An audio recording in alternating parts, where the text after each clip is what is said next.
Great white. Great white.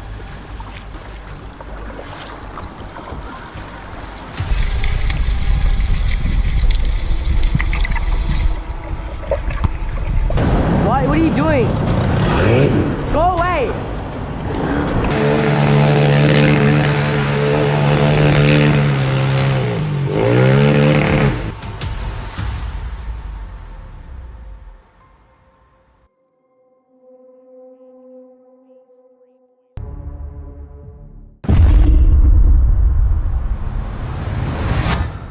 It was meant to be just another early morning on the water. The plan was simple: launch the kayak, enjoy the calm surface, and maybe reel in something worth sharing. The spot was known for its charm, paddling through a quiet river mouth, dragging the kayak across a sandbar, and emerging into the open ocean. That morning, the conditions were unusually perfect. No wind, barely a ripple, a rare stillness along the rugged coast. Well, good morning. It is about 6:15 for me here, and I've just paddled the kayak out through the river mouth here, which is quite a nice little warm-up. It's a really cool thing about this spot. You get to paddle through a river, then wheel your kayak over the sandbar and out to the sea. But we have glamour conditions out there today. Almost no wind and almost no swell, which is not a common occurrence at this spot. So I'm very, very stoked to get out there. By 6:00 a.m., he was already gliding across the water in sync with the steady rhythm of the sea. Everything felt ordinary until it didn't. Yep, here we go. Just tossed the lure up while I was moving to the other ledge. Good kahawai for a live bait. After catching a lively bait fish, he sensed something strange. The fish that had been thrashing seconds earlier suddenly went limp. Then a dark shape sliced through the water beside him. A great white shark. Enormous. Little rascal. It's out of the reef.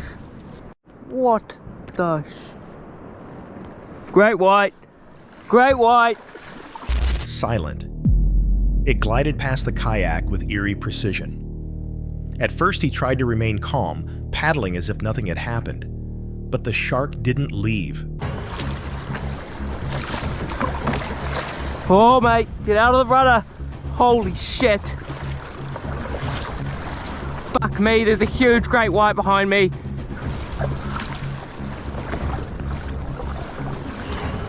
Fuck me. Fuck, he's following me. Fuck me. Leave me alone. If I throw a water bottle in the water, it might grab his attention and he might go and eat it. Oh, he's coming closer. He's right on my tail. All right, we'll throw this water bottle. He's turned on the water bottle. It began following him, drawing closer, mirroring every move. In a desperate attempt to divert its attention, he tossed a water bottle into the ocean. It made no difference. The shark stayed fixed on him. Then it vanished beneath the surface, a moment that only amplified the fear. Was it directly underneath? Oh yeah, he's still back there. He's about 20 meters behind me now. Fuck, he's coming closer. I'm sorry for all the swearing, but I'm shitting bricks right now.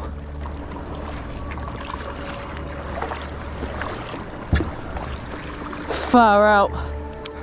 When a great white gets to that size, its main food source is marine mammals, and I'm a marine mammal right now. I don't know where he's gone, but I gotta turn these cameras off. Oh shit, that was him. Shit, that huge swirl behind me. I hope that front camera picked it up. Oh fuck me. He's still following me. He's got a distance, but he could swim up on me at any moment. Time seemed to slow. His pulse pounded in his ears. The predator remained nearby, circling, keeping its distance but never truly gone. At any moment, it could close in. He kept paddling. He had no choice. After an exhausting sprint towards shore, he finally reached land, shaken but alive, fully aware of how close he'd come to disaster. Since the video's release, viewers have debated the shark's intent. Was it just curious? Or sizing him up as potential prey? At that size, great whites mostly hunt seals and other marine mammals. From below, a person in a kayak could easily look like one. Whether the shark was warning him off or preparing to strike remains unknown. But one thought lingers. How often do we come face to face with danger without ever realizing it?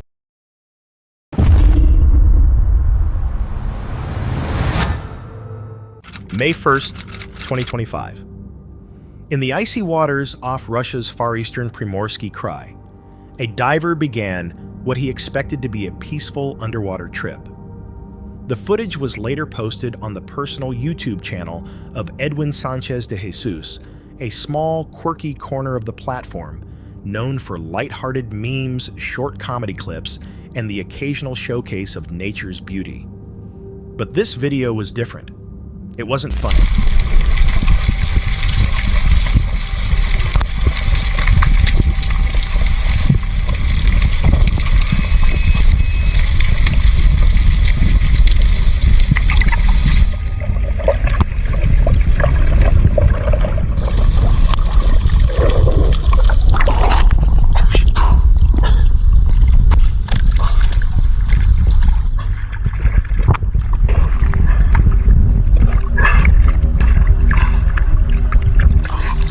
The diver slowly descended, camera in hand, capturing the quiet marine life drifting around him. For a time, the scene was calm fish gliding through the light beams filtering down from above. Then, as he neared a rock formation, the footage suddenly jolted. Tentacles burst into view. An octopus appearing out of nowhere had latched onto him. The diver thrashed, his breathing quick and uneven, the camera shaking wildly as he fought to break free. Then, just as abruptly, it released him. The camera steadied, and the diver backed away, clearly shaken but unharmed. It's extremely rare for octopuses to attack humans without provocation. Was this creature unusually territorial, or had the diver accidentally triggered a defense reaction? Some viewers speculated that the octopus may have mistaken the camera's movements for prey. Others thought it was simply a bizarre fluke. But even a brief encounter like this serves as a stark reminder: nature doesn't follow our rules. The diver was fortunate. He swam away. But what if he hadn't? What if the octopus hadn't let go? In the depths, a few seconds of struggle can mean everything. And as this video proves, sometimes danger waits quietly until it strikes.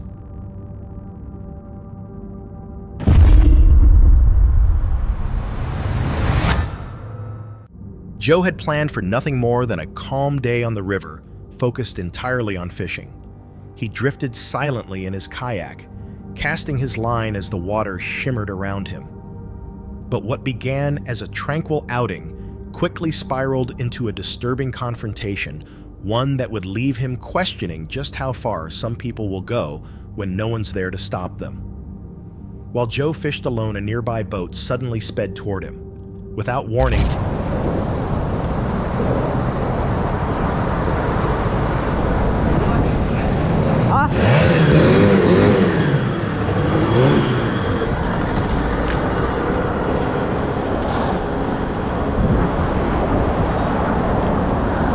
its passengers turned sharply, drenching him in his gear with a wall of water. Before he could even react, they looped back and did it again.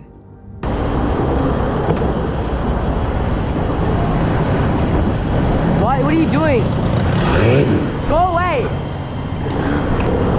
What are you literally doing, bro?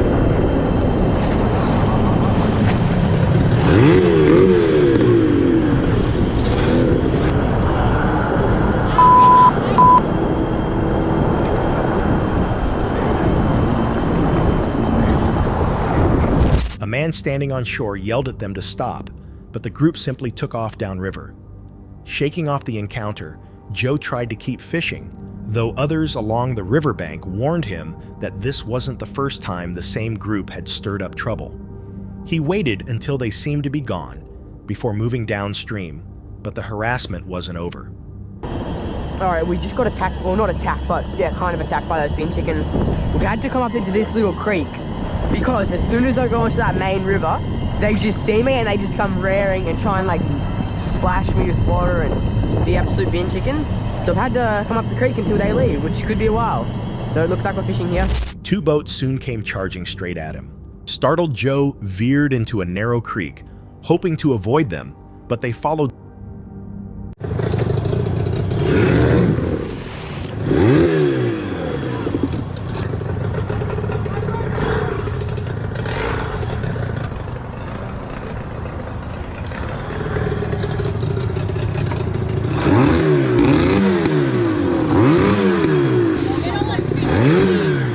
Splashing water into his kayak and taunting him. Feeling cornered, he grabbed a rock, holding it up as a warning, and eventually the group backed off. Not long after, two nearby fishermen, who had seen everything, advised him not to call the police, not because it wasn't serious, but because this group was known for such behavior and rarely escalated beyond intimidation. Wait, can you help me if these guys want to punt? Surely you help if these guys want to punt. Did you see what they just did? Rocks, yeah? I didn't throw any. Huh? I didn't throw any. I picked one up. Yeah, well, why are you spraying my kayak? If your boat's so good, why can't a rock hit it? What? Wait, what do you say? If your boat's so good, then why can't a rock hit? No, we won't. We'll just scare them. Bro, I'm gonna call the cops. No, they'll go away. If they do anything, then just call them. Really? Just film on your GoPro and get their faces. You know what, I'm gonna call my dad, he's just down the road. Just leave it. They'll leave you alone. They'll make Still, they kept circling, shouting remarks, and provoking Joe until he called his father to come pick him up. Only then did the ordeal finally end. This was no random act of mischief. Their coordination and persistence hinted that they had done it before. Some suspect they deliberately target solo kayakers, knowing how isolated parts of the river can be. If Joe hadn't stood firm, or if he'd been farther downstream out of sight, what might have happened? Out there away from help. How fast can a cruel prank turn into something far more dangerous? Meet Eric, the creator behind the YouTube channel Nomadic Fanatic, known for his relaxed RV lifestyle and travels with his two cats. Tara and Opie Eric often shares peaceful snapshots from life on the road. But in July 2022, one of his camping trips turned into something far more disturbing than he ever expected. And I rolled into my campsite and noticed that several of my things were moved, like my chair and my tripod, and people were setting up camp in my campsite. Bad at confrontation, just so you guys know, but my tripod, that was where they're putting their tent and blocking me in, and then they got a four-wheeler and a cooler. Apparently they just had to camp right on top of me in my actual campsite here. Then in front of my RV, you got these three boys setting up their tent right in front of my RV also. So when I rolled in, I was a little frustrated at what I saw because they even had a vehicle kind of blocking the entrance into where my RV was at. But I got out of the car, and I think my exact words are, "Wow, you guys just had to just camp right on top of me where I'm camping in my personal site?" And they said, "Oh, it's too full everywhere else." I said, "Well, it got really full here. You moved my camping chair and my tripod, and you just set up camp in my camp." "Oh, well, you know, we're gonna be here for the weekend. There's nowhere else to go." Common sense is definitely not common anymore, by the way. Eric had planned a quiet stop at a familiar campsite, but things felt off as soon as he arrived. A few of his belongings, including a chair and tripod, had been moved. To his frustration, a group of campers had taken over his reserved space and were setting up right in front of his RV. They even parked their vehicle in a way that blocked part of his access. Despite clearly encroaching on his area, they offered no apology, claiming there were no other available sites nearby. Normally, Eric avoids confrontation, but this situation tested his patience.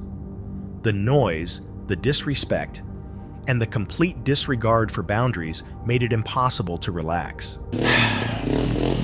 The really messed up part about it is I'm so bad at confrontations that I don't even know how to leave if I wanted to. Like, what would I do? How would I say it? Would I just not talk to him, hook up the car, and just pack up?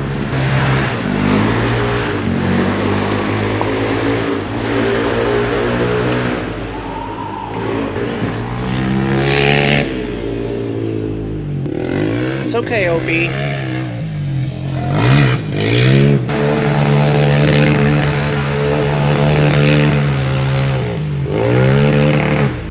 Nigga, I'm the quarterback. Let the ship in peace. I stay like when they on that. Well, I'm glad that was a fun teaching moment for that family of a-holes. Hey kids, if we get here late and people are already set up, just set up on top of them and make as much noise as possible, be as rude as possible, because that's what camping's all about.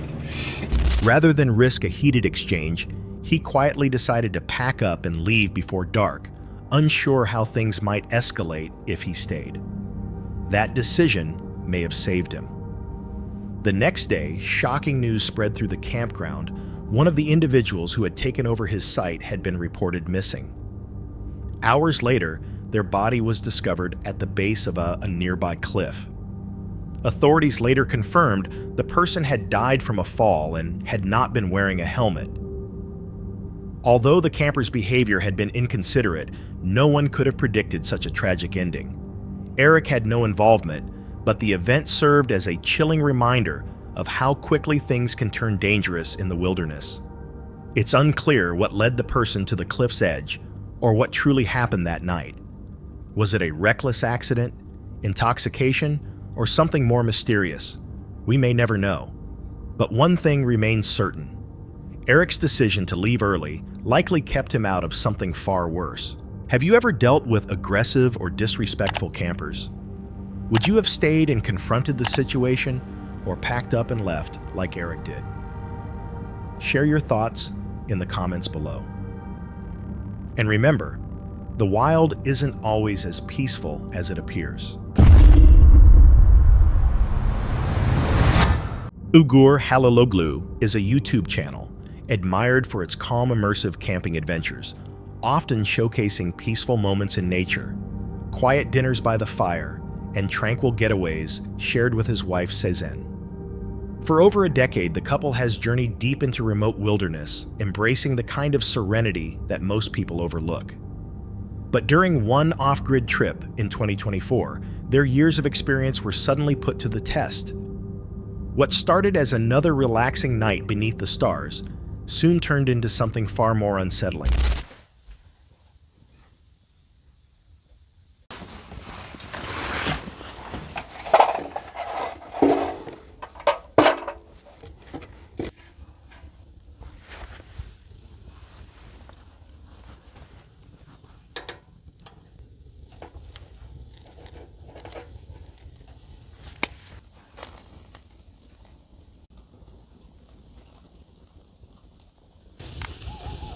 Duyuyor musun baykuşu? Duyuyorum.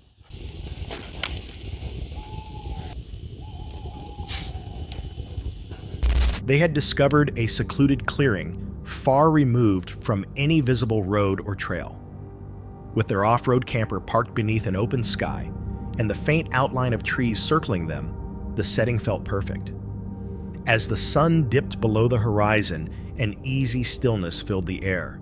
The fire crackled while they cooked dinner, the scent of grilled vegetables drifting through the crisp evening breeze.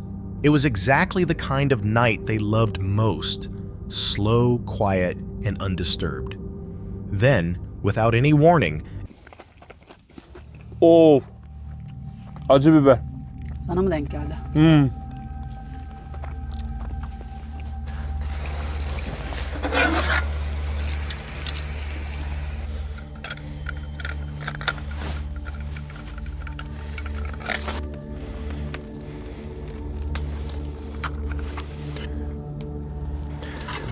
Uğur bir şey. Koş koş koş koş koş. Uğur aç kapıyı. Geç karım. Geç. Duydun değil mi? Duydum dur. a sudden sharp sound tore through the silence. It was loud close and came from just beyond the tree line. There had been no buildup, no footsteps, no rustling leaves, just one abrupt piercing noise that cut through the dark. Uğur bir şey. Koş koş koş koş koş. Startled, the couple froze. Then instinct took over. They rushed into their camper, leaving everything outside. Inside, the quiet returned, but it wasn't the same. It felt heavy now, tense, like the forest itself was holding its breath. Whispering, they tried to make sense of it. Could it have been a bear? A person? The woods gave no answers. Uğur çok korkuyorum.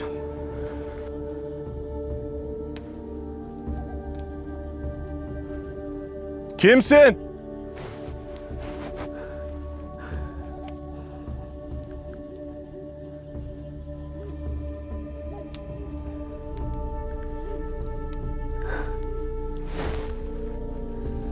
Uğur uzaklaşma.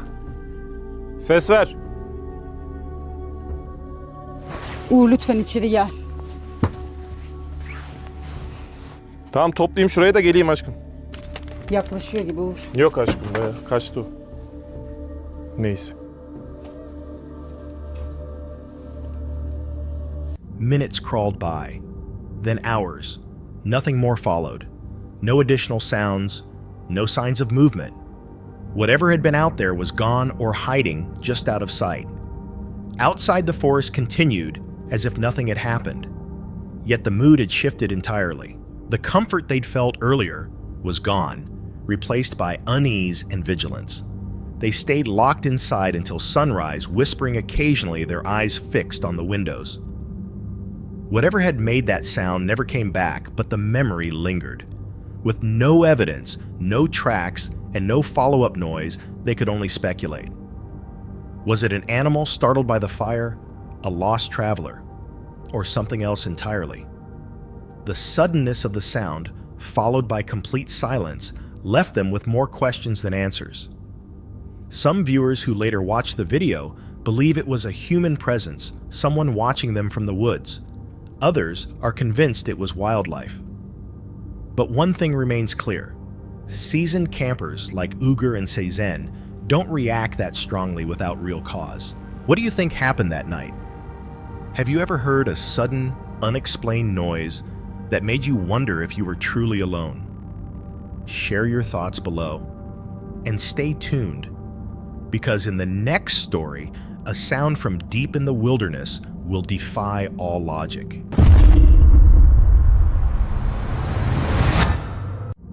Western Nowhere isn't your typical YouTube channel. It doesn't chase jump scares or viral fame. Instead, it reveals the raw, often isolating truth of exploring untouched wilderness. Led by Oliver, the channel brings viewers deep into the forgotten corners of the American Southwest, where nature, history, and solitude intersect in hauntingly beautiful ways. In this episode, Oliver embarks on a solo trek above 10,000 feet, searching for the remains of an ancient hunting camp. But as the forest grows denser, the silence shifts from peaceful to unsettling. Something else seems to occupy the space between the trees. The hike began like many before, it quiet, methodical, surrounded by towering trees and rugged terrain. Yet the farther Oliver went, the more resistant the woods became. The first sign came as a soft, distant knock, then another. The sounds seemed to follow him, never lingering in one place for long. I mean, if that thing fell on your head, it would more than ruin your day. My hope is that I get out of this forest without having anything like that happen.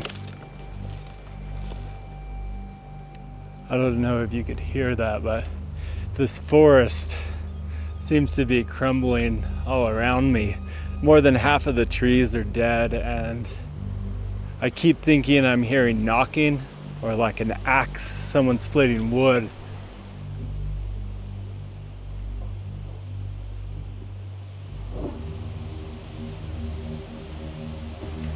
And it's knocking behind me and knocking ahead of me. So it's almost like, where do you go where it's safe?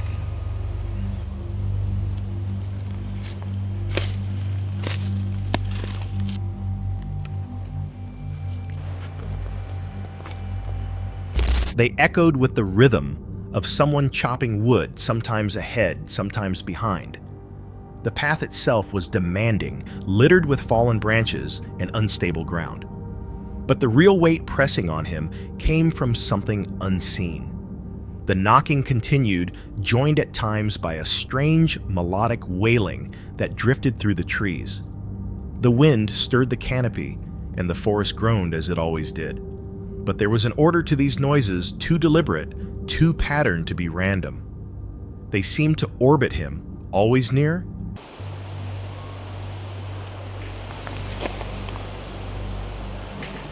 What is that singing sound? It's like coming in front of me and behind me.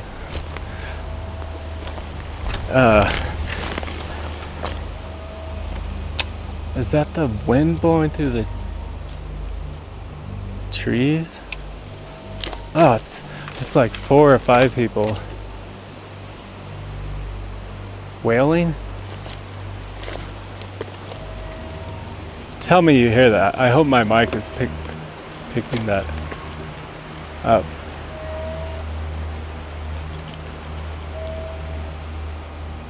Tried to rationalize it, blaming the wind or nearby elk. Still, the unease refused to fade. The noises had rhythm, like they were made by something intelligent. I don't know if I'm gonna include this in the video. My throat's really dry. Because I'm not one to kind of believe in the supernatural, but I'm trying to get the goosebumps to go away. I'm not terrified, I'm just creeped out. At one point, he noticed the gusts of wind no longer aligned with the sounds.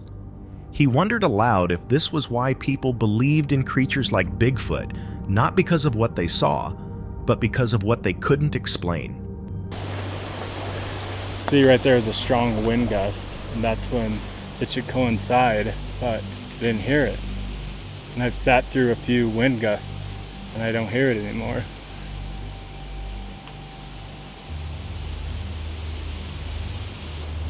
At all wind speeds,